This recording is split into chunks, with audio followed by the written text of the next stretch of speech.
विद्यार्थी मित्रांनो, आपण इयत्ता 8वीचं इतिहासाचं प्रकरण आपण पाहत होतो. 1857चा स्वातंत्र्य लढा. या प्रकरणामध्ये आपण 1857च्या लढ्याचं तात्कालीन कारण याच्यामध्ये आपण पाहिलेलं होतं. 1856 साली हिंदी सैनिकांना लांब पल्ल्याच्या एनफिल्ड बंदुका या इंग्रज अधिकाऱ्यांनी वापरण्यासाठी दिल्या. त्यावरती दिलेलं नवी काडतुसं जी दिली, नवी काडतुसं, त्याच्यावरती असणारं आवरण जे होतं ते गाईच्या आणि डुकराच्या चरबीची लावलेली बातमी या हिंदी सैनिकांच्या लक्षात आलं आणि त्याच्यानंतर मंगल पांडे यांनी या अन्यायी अधिकाऱ्यांना त्यांच्या वृत्तीला विरोध करण्याच्या भावनेनं ब्रिटिश अधिकाऱ्यावरती काय केली, गोळी झाडली आणि उठावाचा वणवा चहूकडं, म्हणजे हिंदी सैनिक ज्या ज्या छावणीमध्ये होते, मग अशा छावण्यांमध्ये मग मेरठ छावणीतील हिंदी सैनिकांनी पूर्ण त्यांची पलटणच बंड करून उठली आणि सैनिकांनी दिल्लीच्या रोखानं निघाले ब्रिटिशांच्या विरोधात आणि वाटेत हजारो नागरिक उत्स्फूर्तपणे त्यांना मिळत गेले आणि 12 मे 1857 रोजी सैनिकांनी दिल्ली ताब्यात घेतली आणि मुघल बादशाह बहादूर शाह याच्याकडं नेतृत्व दिलं. भारताचा सम्राट म्हणून त्यांची द्वाही फिरवली आणि त्याच्यानंतर लढ्याची व्याप्ती आपण पाहणार आहोत. दिल्ली ताब्यात येताच हिंदी सैनिकांचा आत्मविश्वास वाढला. भारतात म्हणजे इतरत्र ठिकाणी असणाऱ्या सैनिकांनाही त्यामुळं प्रेरणा मिळालं. लवकरच उठावाचं लोण उत्तर भारतामध्ये पसरलं. बिहारपासून राजपुतान्यापर्यंत इंग्रज छावण्यातील हिंदी सैनिकांचं बंडाचं निशाण या हिंदी सैनिकांनी उभारलं आणि लखनौ, अलाहाबाद, कानपूर, बनारस, बरेली, झाशी या ठिकाणी उठावास प्रारंभ झाला. हे लोण पुढं दक्षिण भारतात देखील पसरलं. नागपूर, सातारा, कोल्हापूर, नरगुंद अशा ठिकाणी उठाव झाले. साताऱ्याचे छत्रपती जे आहे, छत्रपतींचे वारसदार शहाजी प्रतापसिंह व त्यांचे कारभारी रंगो बापूजी यांनी देखील या उठावामध्ये सहभागी घेतले. कोल्हापूरचे चिमासाहेब, नरगुंदचे बाबासाहेब भावे, अहमदनगर जिल्ह्यातील संगमनेरजवळील भागोजी नाईक इत्यादींनी लढ्यामध्ये अग्रभागी घेतलं आणि नाशिक जिल्ह्यात पेठ सरगण्याच्या राणीसारख्या स्त्रियांनी देखील ह्या देखील सामील झाल्या. 1857 साली खानदेशात कजार सिंग यांच्या नेतृत्वाखाली भिल्लांनी उठाव केला, तर सातपुडा परिसरातील शहांनी लढ्याचं नेतृत्व केलं. खानदेशातील उठावास म्हणजे 400 भिल्ल स्त्रियांनी सहभाग घेतलेला होता आणि या सर्व लढ्यांचं नेतृत्व कोणी केलं हे आता आज आपण पाहणार आहोत. याच्यामध्ये नानासाहेब पेशवे, म्हणजे 18व्या शतकात मुघल साम्राज्य दुबळं झालेलं होतं. नादिरशाह, अब्दालीसारख्या परकीयांच्या आक्रमणामुळं हिंदुस्थानावरती या आक्रमणांची कारवाया सुरू झालेल्या होत्या. मुघल साम्राज्य त्यांना प्रतिकार करू शकत नव्हतं. हे लक्षात आल्यानंतर मराठ्यांनी परकीय आक्रमणापासून हिंदुस्थानच्या रक्षणाची जबाबदारी आपल्या शिरावर घेतलेली होती आणि त्याच भूमिकेतून मराठे अब्दाली विरुद्ध पानिपतवर लढले. 1857च्या स्वातंत्र्य लढ्यात मुघल साम्राज्याचा वारसदार बहादूर शहा इंग्रजांविरुद्ध लढण्यास असमर्थ आहे हे लक्षात आल्यानंतर बहादूर शाहचं नेतृत्व मान्य करून नानासाहेब पेशवे, झाशीची राणी लक्ष्मीबाई, तात्या टोपे यांनी 1857च्या स्वातंत्र्य लढ्याची सूत्रे आपल्या हातात घेतलेली होती. याचाच परिणाम या स्वातंत्र्य लढ्यात हिंदू मुस्लिम बांधवांचं ऐक्य झाल्याचं आपणाला दिसून येतं. मौलावी अहमद उल्ला कुंवर सिंह, त्याच्यानंतर मुघल सेनानी बख्त खान, बेगम हजरत महल यांनी देखील विविध ठिकाणी उठावाचं नेतृत्व केलेलं होतं. दिल्ली, कानपूर, लखनौ, झाशी तसेच पश्चिम बिहारमधील उठावाचं स्वरूप विशेष उग्र स्वरूपाचे होते. नानासाहेब पेशव्यांनी तर संपूर्ण भारतभर उठाव बांधणीचं काम त्यांनी केलेलं होतं. दक्षिणेकडून मराठ्यांचं नेतृत्व करणारे नानासाहेब पेशवे इंग्रज युद्धात गुंतलेला आहे. इंग्रज आपल्यावर अन्याय करता आहे. इंग्रजांचा परिणाम सगळ्या आपल्या भारतीय समाजावर होऊ लागलेला आहे आणि या इंग्रजांचा बंदोबस्त कुठेतरी करणं गरजेचं होतं. यासाठी नानासाहेब पेशव्यांनी संपूर्ण भारत बांधणीचं काम त्यावेळी केलेलं होतं आणि संपूर्ण भारतामध्ये त्यावेळी त्यांनी दक्षिणेकडून उत्तर भारतापर्यंत या 10 मेला आपण काय करायचं आहे, उठाव करायचा आहे, असं सगळ्या एकाच वेळी आपण काय करायचं आहे, उठाव करायचा आहे, असं उठाव बांधणीचं काम या नानासाहेब पेशव्यांनी केलेलं होतं. पण या लांब पल्ल्याच्या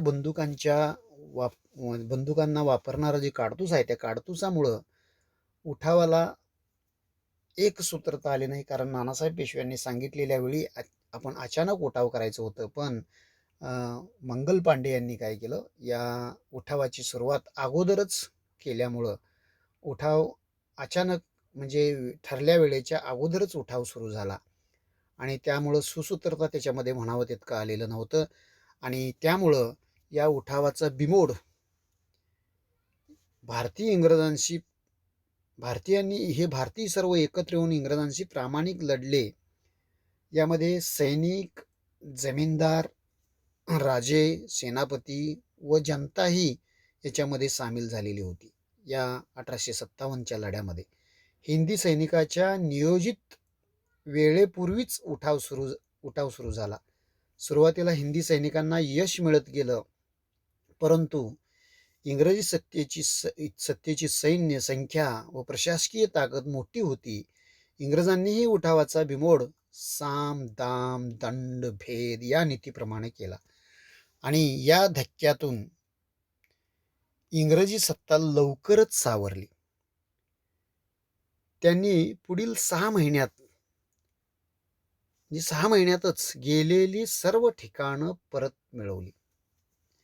इंग्रजांनी राणी लक्ष्मीबाई, कुंवरसिंह, अहमदुल्ला हे धारातीर्थ पडले.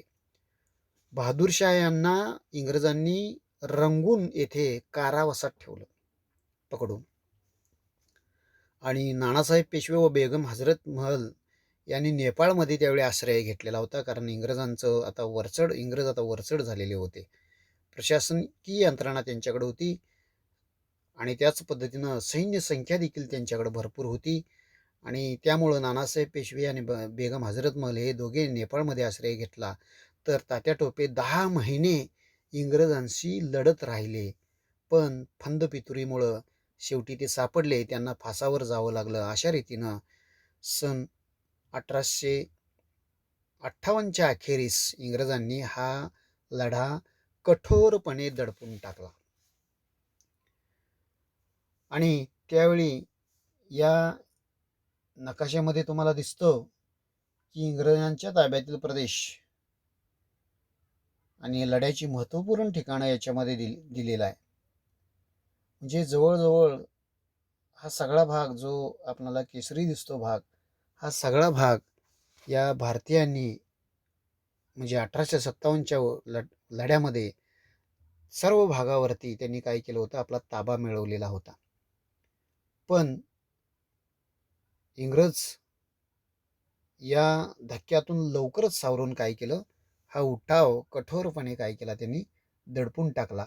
जरी लढ्याची सुरुवात हिंदी सैनिकांच्या असंतोषातून झाली असली तरी पुढं शेतकरी, कारागीर, सामान्य जनता, आदिवासी इंग्रजांच्या विरोधात एकत्र आले. या अन्यायकारी राजवटीचा पाडावा करण्यासाठी सर्व भारतीयांनी हा संग्राम केलेला होता आणि या लढ्यात हिंदू, मुसलमान, विविध जाती जमातींचे लोक मोठ्या ताकदीनं म्हणजे उभे राहिलेले होते. इंग्रजांचं भारतातून उच्चाटन करणं हे सर्वांचं समान ध्येय होतं. या पाठीमागं स्वातंत्र्याची प्रेरणाही त्यांना होती. म्हणूनच या लढ्याला व्यापक राष्ट्रीय स्वरूप काय झालेलं होतं, प्राप्त झालेलं होतं. तरी देखील म्हणजे पणाला लावून सर्व भारतीय एकत्र येऊन या ब्रिटिशांना किंवा ब्रिटिश राजवटीचा, अन्यायकारी राजवटीचा पाडावा करण्याच्या दृष्टीनं हा केलेला भारतातला पहिला स्वातंत्र्य लढा होता. कारण स्वातंत्र्यवीर सावरकरांनी देखील यावरती 1857चं स्वातंत्र्य समर हे ग्रंथ त्यांनी लिहिलं, की पहिल्यांदा भारतीयांनी ब्रिटिशांच्या विरोधात म्हणजे भारताला स्वातंत्र्य मिळवून देण्यासाठी 1857ला सर्व लोक एकत्र येऊन जात-पात, भेदभाव सगळे विसरून एकत्र येऊन काय केलेला होता, हा लढा दिलेला होता. पण इंग्रजांच्या या यंत्रणेमुळं, प्रशासन त्यांच्या हातात असल्यामुळं आणि सैनिक देखील त्यांच्या हातात असल्यामुळं हा उठाव मोडून काढला आणि या उठावाला अपयश येण्याची कारणं किंवा लढा अयशस्वी होण्याची कारणं जी आहेत, ती कारणं कोणती आहेत आता आपण पाहायचं आहे. त्यातलं पहिलं कारण आहे, लढ्याचा प्रसार भारतभर झाला नाही. हा लढा संपूर्ण भारतात एकाच वेळी झाला नाही. मी अगोदर सांगितले की नानासाहेब पेशव्यांनी भारत संघटन करण्याचं काम केलेलं होतं. एक तारीख दिलेली होती. त्या तारखेलाच काय करायचं होतं, उठाव करायचा होता. पण हिंदी सैनिकांचा असंतोष दबला गेला नाही आणि तो अचानक उफाळल्यामुळं उठावाला म्हणजे उठावाच्या दिवशी उठाव करण्याऐवजी अगोदरच उठाव झाल्यामुळं एकाच वेळी हा उठाव झाला नाही. उत्तर भारतात लढ्याची तीव्रता अधिक होती. उत्तरेकडेही राजपुताना, पंजाब, बंगालचा काही भाग व ईशान्य भारत हे प्रदेश लढ्यापासून काय झालेले होते, अलिप्त राहिलेले होते. कारण नानासाहेब पेशव्यांचं संघटन जे झालेलं होतं ते तारखेलाच ते करणार होते. त्यानंतर सर्वमान्य नेत्यांचा अभाव दुसरं कारण आहे. लढ्यात भारतीय पातळीवर इंग्रजांच्या विरोधात सर्वमान्य नेतृत्व निर्माण होऊ शकलं नाही. त्यामुळं इंग्रज विरोधात एकसंघपणा या आपल्या लढ्यात आला नाही. उठावाच्या अपयशाच्या कारणांमधलं तिसरं जे कारण आहे, ते कारण आहे राजे राजवाड्यांच्या पाठिंब्यांचा अभाव. म्हणजे इंग्रजी सत्तेचा त्रास जसा जनतेला होता तसाच तो संस्थानिकांनाही होता. त्यापैकी काही संस्थानिक सोडले तर इतर संस्थानिक जे होते ते इंग्रजांशी एकनिष्ठ राहिलेले होते आणि त्यामुळं बरेच संस्थानिक या लढ्यामध्ये काय केले नाहीत, भाग घेतले नाहीत किंवा या लढ्याला पाठिंबा त्या राजे राजवाड्यांनी दिलेला नाही. त्याच्यानंतर चौथं कारण आहे लष्करी डावपेचांचा अभाव. म्हणजे भारतीय सैनिकांच्याकडं शौर्य होतं. भारताचे सैनिक आज देखील शूरवीर आहेत. त्यावेळी देखील शौर्य त्यांच्याकडे होतं, परंतु योग्य वेळी योग्य डावपेच त्यांना आखता आलं नाही. दिल्ली जिंकल्यानंतर ती टिकवता आली नाही भारतीय सैनिकांना. तसेच उठावकऱ्यांजवळ पुरेशी शस्त्रास्त्र नव्हती. त्याउलट इंग्रजांच्याकडं मोठी आर्थिक ताकद होती, शिस्तबद्ध सैन्य होतं, अद्ययावत शस्त्रास्त्र होती, परत अनुभवी असं सेनानी इंग्रजांच्याकडं होतं आणि दळणवळणाचा संपूर्ण ताबा या इंग्रजांच्याच हातात असल्यामुळं त्यांच्या हालचाली ज्या झाल्या त्या जलद होत होत्या आणि त्यामुळं भारतीय सैनिकांचा काय झाला नाही, निभाव लागला नाही. आणि लढाया केवळ शौर्यावर नाही तर लष्करी डावपेचांनीही काय कराव्या लागतात, जिंकाव्या लागतात. कारण शिवाजी महाराजांचं गनिमी कावा तुम्हाला आठवत असेल, तुम्ही 7वीला आणि इयत्ता 4थीला शिवाजी महाराजांचा इतिहास अभ्यासलेला आहात. एवढ्या मोठ्या मुघल सत्ताधीशांना देखील शिवाजी महाराजांनी काय केलं होतं, म्हणजे थोड्याशा सैनिकांच्या किंवा लष्कराच्या जोरावरती सैनिकांच्या जोरावरती काय केलं होतं, बराच काळ या मुघलांना रोखून धरलेलं होतं. लवकर ते पराभूत होत नव्हते. म्हणजे लढाया केवळ शौर्यावर नाही तर लष्करी डावपेचांच्यावरती जिंकाव्या लागतात. हे आपल्या लष्कराकडून किंवा आपल्या सैनिकांच्याकडून झालं नाही. त्याच्यानंतर आपण 6वं कारण पाहणार आहोत. या 1857च्या लढ्याला अपयश येण्यामागचं 6वं कारण जे आहे, आंतरराष्ट्रीय परिस्थिती इंग्रजांना अनुकूल. म्हणजे इंग्रजांचे रशियाशी सुरू असलेलं क्रिमियन युद्ध नुकतेच संपलेलं होतं आणि यामध्ये इंग्रजांचा विजय झालेला होता आणि जगातील अनेक देशांशी त्यांचा व्यापार होता आणि इंग्रजांची आरमारी ताकद देखील मोठी होती. या उलट उठावकऱ्यांची परिस्थिती ही बिकट होती आणि त्यामुळं हा उठाव किंवा 1857चा हा जो उठाव आहे, या उठावाला म्हणजे अपयश आलेलं होतं. आता स्वातंत्र्य जरी अपयश आलेलं असलं तरी देखील पुढच्या पिढीला हे उठाव म्हणजे एक प्रेरणादायी म्हणजे स्वातंत्र्य मिळवून देण्यासाठी एक प्रेरणा ठरलेली होती. आता या स्वातंत्र्य लढ्याचे परिणाम काय झाले? ईस्ट इंडिया कंपनीची राजवट संपली.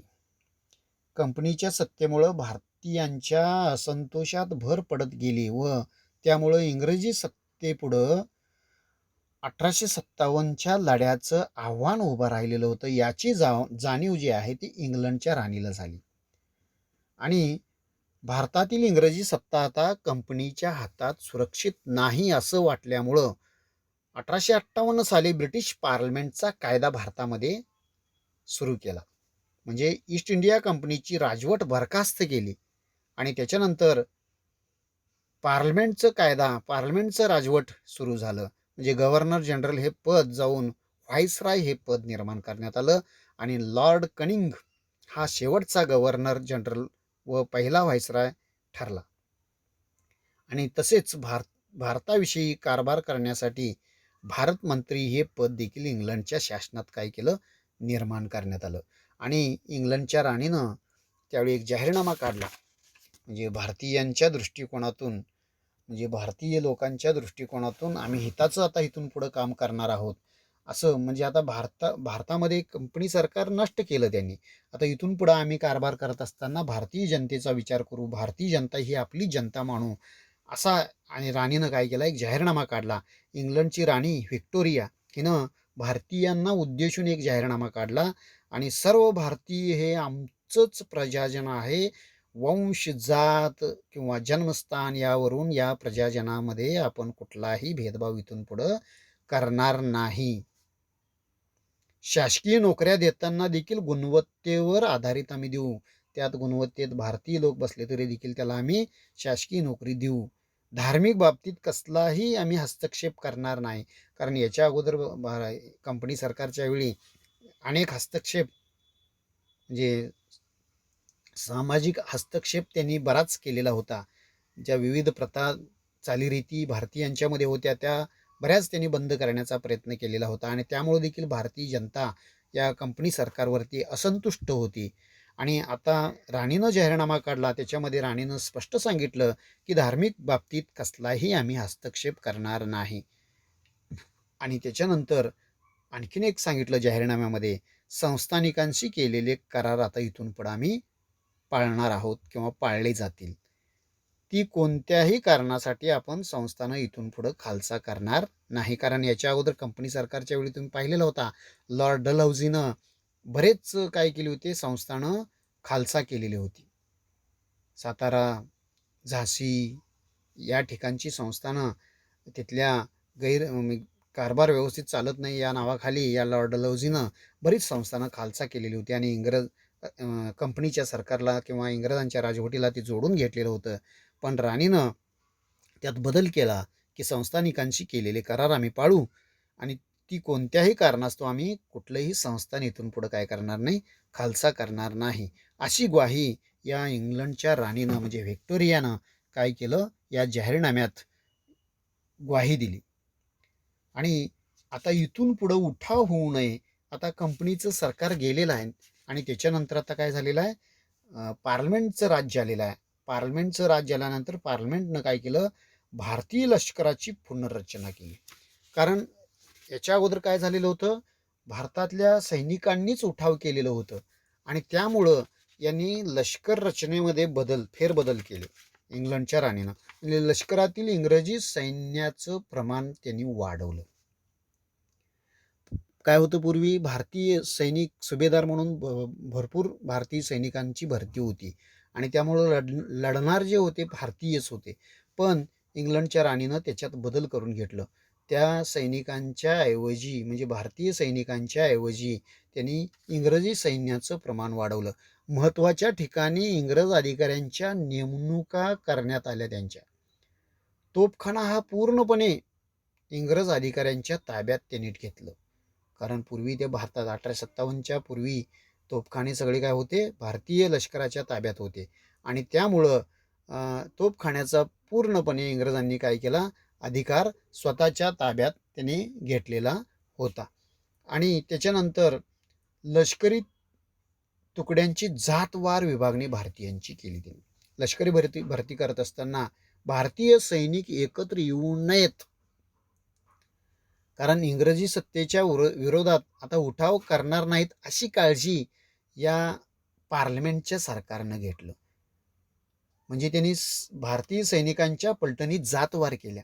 हिंदी सैनिक वेगळं आणि मुस्लिम सैनिक वेगळं, अशा पद्धतीनं बीज त्यांनी तिथं काय केलं, पेरलं. म्हणजे एकाच जातीचे सैनिक त्यांनी काय केलं नाही, छावणीत ठेवली नाही. वेगवेगळ्या जातीचे सैनिक त्यांनी छावणीमध्ये ठेवले नाही. जात वाईज काय केलेल्या आहेत, पलटणी त्यांनी केल्या. त्याच्यानंतर त्यांनी धोरणात्मक बदल देखील करून घेतला. भारतीयांच्या सामाजिक व धार्मिक बाबतीत आता इथून पुढं कुठल्याही प्रकारचं हस्तक्षेप करायचं नाही, असं धोरण इंग्रजांनी स्वीकारलं. आणि त्याचबरोबर भारतीय समाज सामाजिक दृष्टीनं एकसंघ देखील होणार नाही, अशी देखील काळजी घ्यायला या इंग्रजांनी सुरुवात केलेली आहे. आणि भारतीयांमध्ये जात, धर्म, वंश, प्रदेश या कारणावरून नेहमी संघर्ष होतील. एकमेकांविषयी भारतीयांची मने कलुषित होतील, हे धोरण काय केलं, इंग्रजांनी राबवलं. म्हणजेच या पार्लमेंटच्या सरकारनं फोडा आणि राज्य करा या नीतीचा अवलंब केला.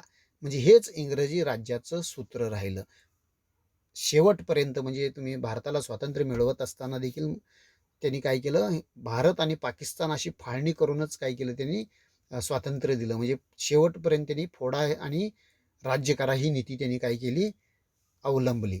आणि अशा पद्धतीनं 1857च्या स्वातंत्र्य लढ्यामुळं इंग्रजी सत्तेला, राजसत्तेला संघटित विरोध केला पाहिजे, असं मग भारतीयांना देखील वाटू लागलं. आणि 1857चा स्वातंत्र्य लढा हा भारताच्या स्वातंत्र्य चळवळीचं एक महत्त्वाचं एक प्रेरणास्त्रोत म्हणजे काय झालेलं होतं, ठरलेलं होतं.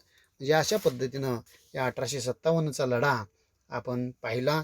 याच्यामध्ये लढ्यामध्ये बऱ्याच लढ्याची सुरुवात कशी झाली, लढ्याची कारणं काय आहेत, 1857च्या लढ्याची कारणं, लढ्याचं तत्कालीन कारण आपण पाहिलं.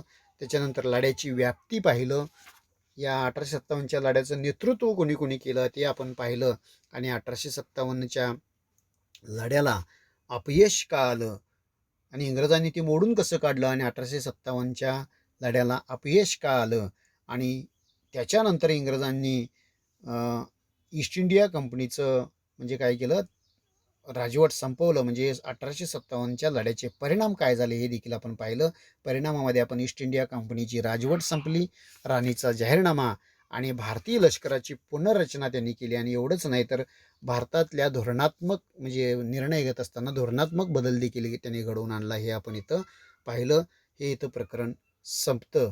आता त्याच्यानंतर या प्रकरणाखाली तुम्हाला स्वाध्याय दिलेला आहे. ते स्वाध्याय तुम्ही सोडवायचा आहे तुमच्या वहीमध्ये. आणि याच्यावरती एक गृहपाठ देखील तुम्ही लिहायचा आहे. गृहपाठ हा तुमचा इतिहासातला 3रा गृहपाठ असेल. आणि त्या गृहपाठामध्ये तुम्ही हे खाली जे स्वाध्याय दिलेले आहेत त्या स्वाध्यायावरून तुम्ही काय करायचे, प्रश्नांची उत्तरं लिहायची आहेत. त्याच्यामध्ये पहिला प्रश्न आहे रिकाम्या जागा भराय. त्याच्यानंतर दुसरा प्रश्न आहे विधान सहकारण स्पष्ट करा असं सांगितलेलं आहे. त्याच्यानंतर 3रा प्रश्न आहे थोडक्यात उत्तरे लिहा असं तिथं सांगितलेलं आहे.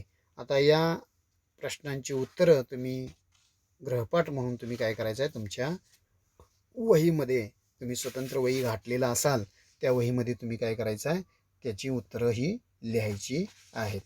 आता हे प्रकरण पाहत असताना आपण याच्यामध्ये जे लाल चौकटीमध्ये या प्रकरणामध्ये 15 पानवरती आलेलं होतं, पाईकांचा उठाव हा चौकोनात जरी असला तरी त्यावरती देखील प्रश्न हा विचारला गेलेला आहे. पाठीमागच्या तुमच्या स्वाध्यायामध्ये तुम्ही बघितलं असाल तर त्याच्यामध्ये बघा विचारलेला आहे प्रश्न की पुढील प्रश्नांची सहकारण स्पष्ट करा. याच्यामध्ये इंग्रजांच्या विरुद्ध पाईकांनी सशस्त्र उठाव का केला असा प्रश्न देखील विचारलेला आहे. म्हणजे चौकटीतील म्हणजे काय रंगीत तुम्हाला माहीत आहे का म्हणून विचारलेला आहे, त्यावर देखील प्रश्न येऊ शकतो. तो त्या प्रश्नाचं उत्तर देखील तुम्ही तिथं त्या धड्याचा भागच आहे तो एक, आणि त्याचं बघून त्या चौकटीतलं बघून त्याचं उत्तर तुम्ही लिहायचं आहे. पाईकांचा उठावाची कारणं इथं तुम्ही सांगू शकताय. ओडिशात मध्ययुगीन काळात एक पाईक पद्धती अस्तित्वात होती. तुम्ही याच्या अगोदर मी सांगितलेलं आहे. तिथल्या निरनिराळ्या स्वातंत्र्य राजांचं जे खडे सैनिक होते त्यांना आपण पाईक म्हणतो. किंवा त्याला पाईक असं म्हणतं, त्यांना पाईक असं म्हटलं जात होतं. आणि राजांनी या पाईकांना काय केलेलं होतं, जमिनी कसण्यासाठी मोफत दिलेल्या होत्या आणि त्या कसून ते आपला उदरनिर्वाह करत होते. त्या बदल्यात युद्ध आणि राजाचं काम त्यांना काय करायचं होतं, त्या बदल्यामध्ये जमिनी दिलेल्या आहेत त्याच्या बदल्यात त्या पाईकांना काय काम करायचं होतं राजाचं, की युद्धाचा प्रसंग उद्भवला तर त्यांनी काय करायचं, आपल्या राजाच्या बाजूनं लढाईला उभं राहायचं, असं अट त्याच्यामध्ये होते. पण 1803 मध्ये इंग्रजांनी काय केलं, ओडिशा जिंकून घेतला आणि इंग्रजांनी या पाईकांच्या परागत ज्या दिल्या गेलेल्या होत्या जमिनी, त्या जमिनी काढून घेतल्या. त्यामुळं पाईक संतापले. तसेच इंग्रजांनी लावलेल्या करामुळं मिठाच्या किमतीत वाढ होऊ लागल्यामुळं सामान्य लोकांच्या जीवन देखील असहाय्य झालं. आणि त्याचा परिणाम म्हणून 1817 मध्ये इंग्रजांविरुद्ध काय केलं होतं, पाईकांनी सशस्त्र लढा केलेला होता. आणि त्या उठावाचं नेतृत्व, जे पाईकांच्या उठावाचं नेतृत्व बक्षी जगणबंधू विद्याधर यांनी त्यावेळी केलेलं होतं, असं उत्तर त्याचं तुम्ही लिहू शकता. अशाच प्रकारचे प्रश्न या पाठ्यपुस्तकामधलीच तुम्ही स्वाध्याय जे दिलेला आहे ते पाठ्यपुस्तकामधून तुम्ही उत्तर शोधून काय करायचं आहे, हे सोडवायचं आहे आणि गृहपाठ तो लिहायचा आहे. आता इथे हे प्रकरण आपण संपलं असं सांगतो आणि त्याच्यानंतर पुढच्या प्रकरणाला आपण पुढच्या तासिकेला आपण परत पुन्हा भेटायचं आहे. धन्यवाद.